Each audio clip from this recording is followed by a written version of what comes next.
Le savais-tu?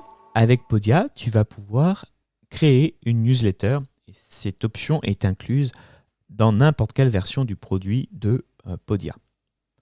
Pour ce faire, il va d'abord falloir que tu ailles dans ta page d'accueil, sur ta page d'accueil. Et donc pour ça, il faut aller dans l'éditeur Edit Site qui est ici. Une fois que tu es sur Edit Site, tu vas pouvoir ici avoir un petit onglet qui s'appelle Newsletter. Donc si je clique dessus, je vais pouvoir voir comment j'ai paramétré ma newsletter. Alors, je l'ai mis tout en bas de ma page d'accueil, d'accord? Donc c'est un onglet qui te permet tout simplement d'aller prendre tout simplement des emails de façon automatique. Et du coup, tu vas pouvoir paramétrer ici un petit texte pour expliquer. Changer le nom ici du bouton. Et moi, j'ai fait une liaison avec Drip, qui est un logiciel autorépondeur. Mais si tu ne l'avais pas, tu aurais tout simplement ici la gestion classique d'une newsletter sous Podia. Et on va en reparler juste après d'ailleurs. Donc voilà, tu peux même décider de copier ce code-là, mais il ne sera pas ultra personnalisable sur ton site pour, pourquoi pas, recueillir des emails depuis un autre endroit que Podia. Une fois que ça c'est fait, comment je fais pour envoyer un email? Parce que bon, c'est bien beau de collecter les emails, mais il faut aussi les envoyer. Depuis Podia, je peux ici décider de créer un nouvel email. Alors, j'ai deux types d'emails. Pour une newsletter, nous, on va s'intéresser là pour l'instant à Broadcast. Broadcast, c'est un email que tu vas envoyer une seule fois. Donc, c'est exactement ce qu'on fait avec une newsletter. Une campagne, c'est ce qu'on va appeler un autorépondeur. Donc, un email envoyé suite à une action qui est par exemple l'achat d'un cours. Ici, je vais donc décider d'envoyer un email Broadcast. Je clique sur Envoyer. Va créer. Je vais pouvoir ici décider, par exemple, du sujet de mon email et à qui j'envoie. Si je fais Select All, toutes les personnes qui sont tout simplement abonnées à chacun de mes produits vont recevoir un email. D'accord ? J'ai ici d'ailleurs, ce qui est intéressant, le nombre de personnes qui, dans chaque produit acheté, ont décidé ou pas de recevoir un email. Donc, tu vois que ce Podia est assez jeune, j'ai commencé il y a à peine un mois, donc c'est pour ça que j'ai un petit peu moins de monde. Par contre, ce qui est intéressant, c'est si vraiment tu veux envoyer juste une newsletter, non pas à des gens qui seraient déjà clients, mais à vraiment des gens qui sont abonnés uniquement à la newsletter, c'est la dernière option que tu dois choisir. Donc go.wpmarket, celle qui n'est pas liée à un produit, c'est bien ta newsletter. Donc si vraiment là, aujourd'hui, pour ce le saviez-vous que, on ne fait parler que de newsletter, bah, tu dois sélectionner cette case-ci. Et donc ici, tu vas pouvoir créer ton email en disant bonjour, histoire quand même de franciser un petit peu tout ça.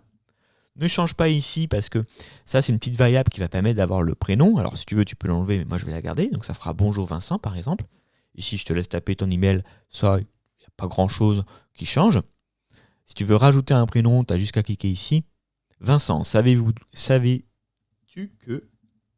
Voilà, donc tu peux très bien remettre, c'est un petit pro tips qui peut être intéressant, le prénom de quelqu'un, pas forcément qu'au début de ton email, mais aussi quand tu vas l'interpeller avec une question, pourquoi pas. Ça permet d'humaniser un petit peu la chose, c'est assez intéressant de faire ça. Alors, il ne faut pas en abuser non plus, moi je sais que je ne le fais pas spécialement, mais voilà, c'est une possibilité.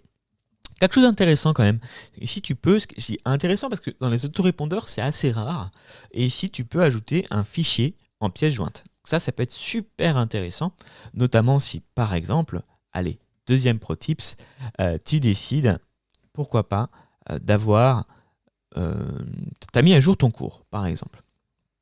Tu as mis à jour ton cours et tu vas vouloir, non pas cette fois-ci dans une newsletter, mais par exemple sur le cours, je crée mon produit, voilà, cas concret, je crée mon thème de A à Z. Voilà, si sur ce produit-là, j'enlève la newsletter, je souhaite envoyer un nouveau template, je vais pouvoir le mettre en pièce jointe et dire bonjour, voici le nouveau template et donc de votre cours. Et donc c'est plutôt sympa que je puisse ajouter un fichier en pièce jointe. Bon, on va retourner sur le cas le plus commun, à savoir vraiment faire une newsletter.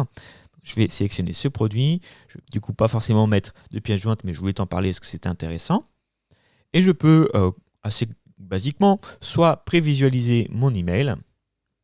Tu vois qu'ici, il ne m'affiche pas forcément le prénom. Alors, ce qui est intéressant, c'est que le template des emails de Podia est plutôt bien fait parce que j'ai bien sûr le lien pour me désabonner de façon légale, ça ne change pas et c'est plutôt cool. J'ai ici la possibilité de me connecter directement à ma boutique, c'est intéressant pour quelqu'un qui voudrait resuivre une formation qu'il a déjà achetée ou simplement, pourquoi pas, accéder à son compte. Par contre, ça, je ne vais pas pouvoir l'enlever, propulsé par Podia. Mais j'aime beaucoup ce design et j'aime beaucoup la typographie en règle générale de Podia. Moi, ça ne me dérange pas. Et c'est quelque chose que j'utilisais à mes débuts vraiment très très souvent, ces fonctions d'email.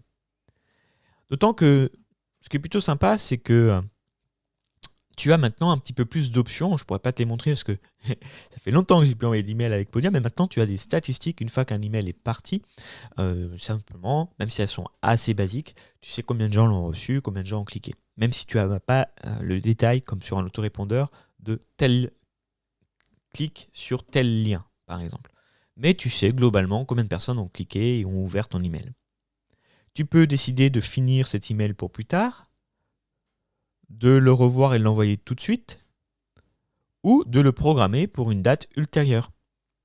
Donc, tu vois que c'est assez basique, mais que tu as quand même toutes les options. N'oublie pas juste ici que ça, c'est bien ton objet, donc fais attention. Il va falloir que tu mettes un vrai objet qui convertisse et pas juste ça, parce que sinon, si les gens reçoivent un email avec marqué quelque chose en anglais, pas de nom de podcast, si je vais traduire, c'est pas très performant pour l'ouverture. Fais bien attention à ça, fais bien attention aussi. Alors, avec Podia, il n'y a aucun problème, ils sont très réglo sur ça, il n'y a pas de souci. Si quelqu'un n'a pas voulu recevoir l'email, il ne le recevra pas. Tu vois, d'ailleurs ici, il n'y a pas moyen voilà, c'est vraiment, c'est fait par le système de Podia. Mais j'attire quand même ton attention à essayer de ne pas toujours mettre ça, parce que c'est important. C'est-à-dire que si quelqu'un, tout simplement, s'est inscrit qu'à la newsletter et n'a pas de produit, bah, tu ne sélectionnes que ça. Et si ton information n'a qu'un seul produit et est liée à un seul produit, tu ne sélectionnes que ce produit-là. Voilà, donc ne sois pas tenté de cocher toutes les cases. Il faut vraiment cibler ces emails, c'est plus efficace. Et voilà. Le consentement est géré par Podia, est plutôt bien géré, il n'y a pas de souci, se fait lors de la création d'un compte. C'est donc normal que tu aies des chiffres entre le nombre d'inscrits et le nombre de personnes inscrites à la newsletter et le nombre de client total, tu as une différence et c'est normal, bah c'est celle qu'on voit ici tout simplement, cette différence, 8 de 10, 11 de 16, 8 de 10, c'est les gens qui n'ont pas voulu recevoir de newsletter. Donc ça, Podia le gère lui-même. Juste, voilà, ne clique pas ici en disant je vais avoir le maximum de monde possible. Il faut que tu gères les consentements par liste. En fait, pour Podia, chaque produit est une liste un petit peu différente. En tout cas, c'est un segment de ta liste. Et donc, tu vas pouvoir affiner comme ça et donc respecte un petit peu le choix des personnes. S'ils n'ont pas voulu, par exemple, voir une newsletter et ils sont juste inscrits à un produit et aux informations de ce produit-là, tu ne fais de la communication qu'à ce moment-là pour ces gens-là, par exemple. Tu as envie d'aller plus loin avec Podia? C'est très simple, il suffit juste de cliquer sur le premier lien en description. Ça t'emmènera vers ma formation entièrement gratuite sur Podia, l'une des plus complètes en français et également très régulièrement mise à jour. Donc avec ça, tu sauras comment utiliser Podia. Et c'est pas tout, je t'enverrai également une fois par jour pour les personnes uniquement qui sont inscrites à cette formation mes meilleurs conseils pour construire ton audience, créer tes produits et même écrire tes pages de vente, bref, tout ce qu'il faut pour lancer un business solide et rentable et pour vivre de tes contenus.